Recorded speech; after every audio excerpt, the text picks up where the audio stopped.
Кеше Түркістан облысының Алғабас ауылында қайғылы жағдай орын алғанын білесіздер. Үкіметтің атынан қаза тапқандардың туған туыстары мен жақындарына қайғырып көңіл айтамын. Мемлекет басшысының тапсырмасы бойынша өрттің себептерін анықтау үшін үкіметтік комиссия құрылып жұмыс істеп жатыр.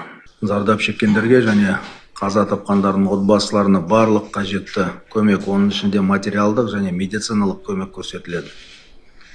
Жалпы жылу беру маусымының басталуымен тұрғын үй секторында өрт оқиғаларының саны өсіп барады.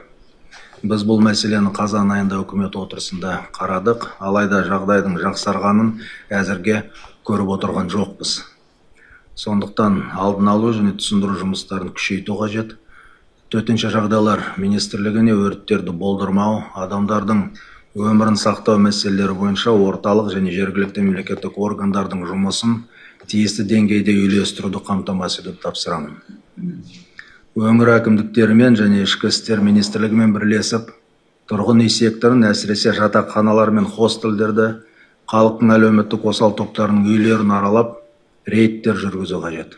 Өңір әкімдіктері газ жабдықтарын қауіпсіз пайдалануға бағытталған алдын алу шараларын жүргізу бойынша газ техникалық инспекцияның жұмысын күшейтсін.